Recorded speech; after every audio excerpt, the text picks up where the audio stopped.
Hey guys, this is the second video in the series I'm doing for Magic the Gathering's EDH Commander format. In my first video I talked about staple artifacts that you could have in your EDH deck, just suggestions of some really good cards that most people are playing in their decks right now.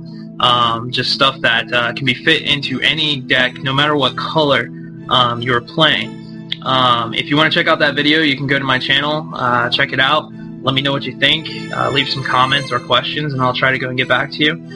Same goes with this video as well. Today I'm going to be talking a little bit about lands for your EDH deck. Just some cards that are pretty much staple in most of my EDH decks. So this is more of a personal preference, once again, on these cards.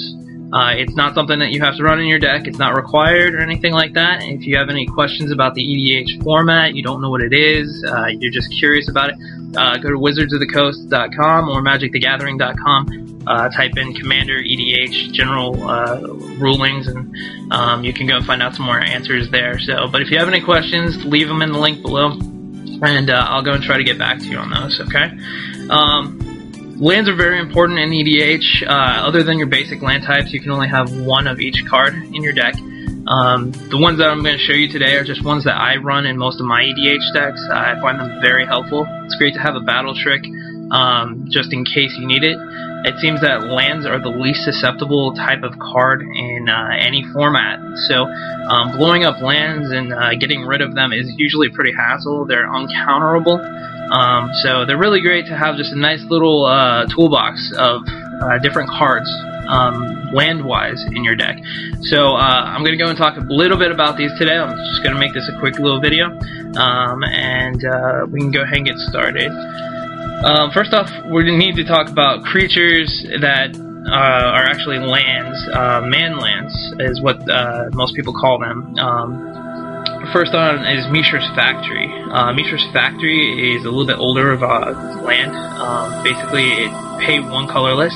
It becomes a 2/2 artifact creature that can tap it and give itself a +1/+1 counter.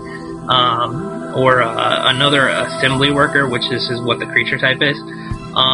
This land is really good in the sense that you can have a 2/2 on turn 2 out.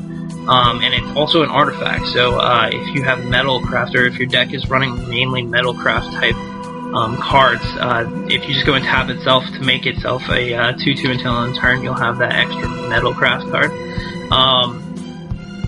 It's overall, it's really nice to have something that if you just had a board wipe come through, you can go and equip this onto with any of your artifact equipments and be able to swing in the very next turn. So it's really important to have some sort of creature type that just at the end of the turn it goes back into being a land, so it's not targetable by any sorceries. So this is a really fun card, Springjack Pastures. It's another land that creates tokens. This one costs 4 to play, and you tap it and you put a 0/1 goat token into play. And it's just kind of fun to see your opponent's faces when you play a goat token. But it's a 0/1, and then later on, if you tap this and you sack any of your goat tokens, you can add any mana, 1 mana for each goat that you sacked of any color. The land only taps for colorless as it is, but it's really nice to go and be able to put a creature in at the end of your opponent's turn and then be able to use it for something on your turn. So. Gargoyle Castle. It's another card that goes and turns into a land, but it's more so, it taps for colorless, but if you pay 5 and you tap it and you sacrifice it, you get to put a 3/4 flying gargoyle artifact token into play. So if your opponent goes to blow up lands or something like that, you can just go and sacrifice it in response to put that 3/4 into play. It's just kind of a nice little quick creature that you can put out to play. There are other artifact lands, some that I don't have. There's Mutavault, which is a really good one. Inkmoth Nexus has Infect, that's from the new set. Blinkmoth Nexus from the Mirrodin set. All those are really good types of creature lands that you can go and put in there. Just make sure that when most of those tap for a colorless mana, so just make sure that you have a nice balance between your colored lands that tap for color and your lands that are tapped for colorless. Normally in an EDH deck, you're going to want to have about maybe 30 to 35 lands, depending on how many colors you're playing. Maybe even up to 40, but hopefully you have a lot of stuff that gives you some mana ramp for the 5-color EDH decks. So something to keep in mind. There's a couple lands here that go and actually tap for more than 1 mana. Ancient Tomb is one of those. Yeah, this is a gold border card, and I run gold borders in my EDH decks just for fun. Obviously, you can't play these in tournaments, but it's a pretty cheap card, but I just haven't bought one yet. So, basically, it taps for 2 colorless mana, but it deals 2 damage to you. It's pretty simple. But an even better one is one of my favorite ones is Temple of the False God. Temple of the False God taps for 2 colorless mana as long as you control 5 or more lands. So if you drop this on turn 5, you'll have 6 mana. It's just a really good card. You will more than likely have more than 5 lands pretty quick in an EDH game. The games usually go up to at least 12, 13 turns, so that's if you're playing with bigger creatures that are that cost a lot more. So, and that's usually what the format is for. It's for fun, playing cards that you normally wouldn't get to play in standard. So. Land destruction is very important. So there are some cards that do this a little bit better than some of the ones I have here. But probably the best one is Strip Mine. It taps for 1 colorless, but you can tap and sacrifice to destroy any 1 land your opponent has, or any 1 land in general. It's very important that you be able to blow up some of your opponent's lands because they're going to be playing with ones that have recursion. There's Volrath's Stronghold that gets creatures back on top of their library. That's a good choice to blow up. There's also not Tolarian Academy, but Academy Ruins gets artifacts and puts them back on top of their library. So in order to stop that recursion, it's always nice to just go and be able to blow up one of your opponent's lands. Dust Bowl. Another good choice. You can pay 3 and tap it, sacrifice a land, destroy target land, and it also taps for a colorless. Tectonic Edge is a little bit newer of a one. This one will pay. You can pay 1 and tap it and sacrifice it, and you can destroy target non-basic land, which there will be plenty of those in EDH. And Ghost Quarter. It's almost as good as Strip Mine. But you tap it, you sacrifice, you destroy target land, and that player gets to search their library for any 1 basic land and put it into play. There's a couple other ones that I don't have. Wasteland is a really good choice. Wasteland, it does basically the same thing that Strip Mine does, except for it destroys target non-basic land. However, that card's going for about $50 right now because Strip Mine is banned in Legacy, where Wasteland is not. So if you have one of those, feel free to get one of those yourself. It's pretty good.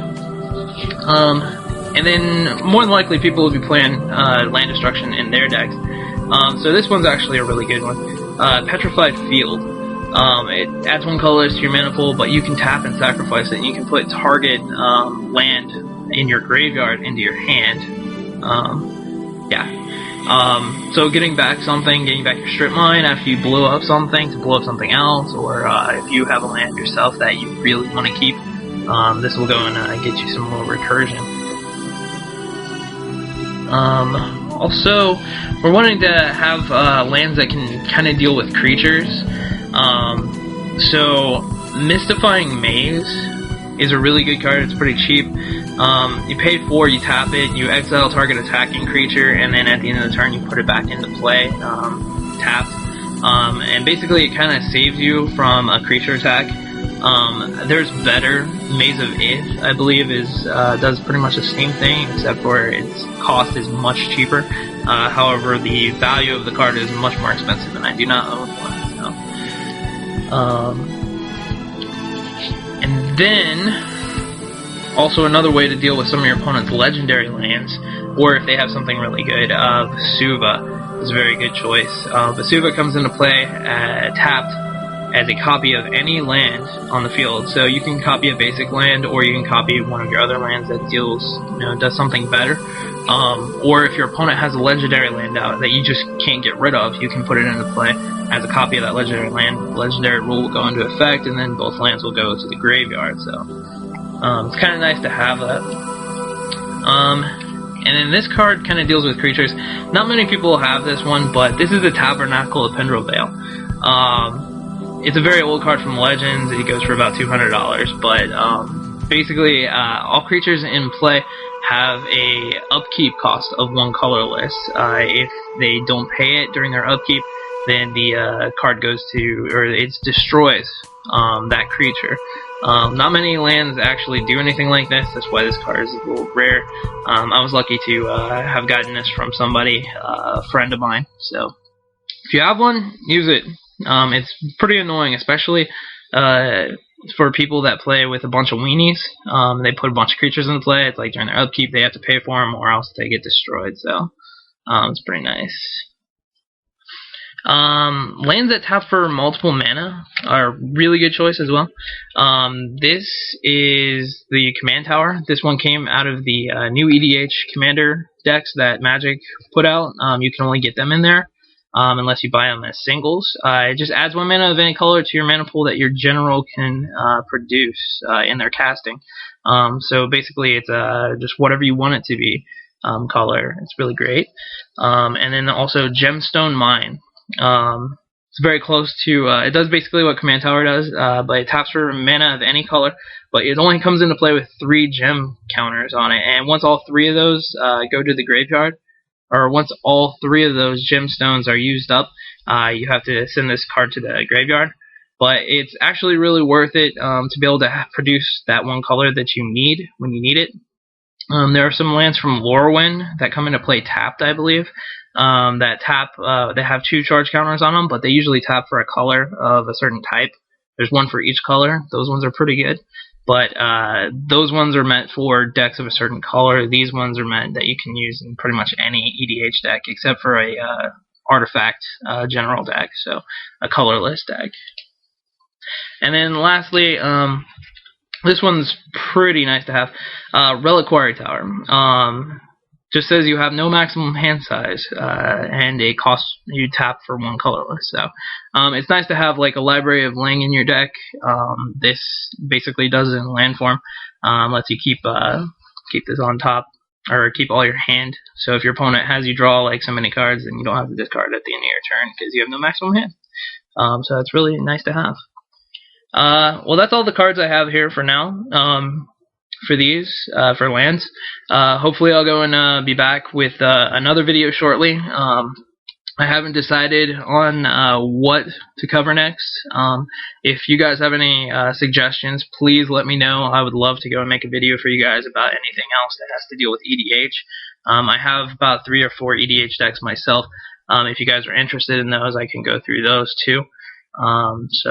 I hope you guys enjoyed the video. If you have any questions, like I said, feel free to leave them in the box below, and I'll go and get back to you, okay? Alright, well, thanks for watching, guys, and have fun playing Magic.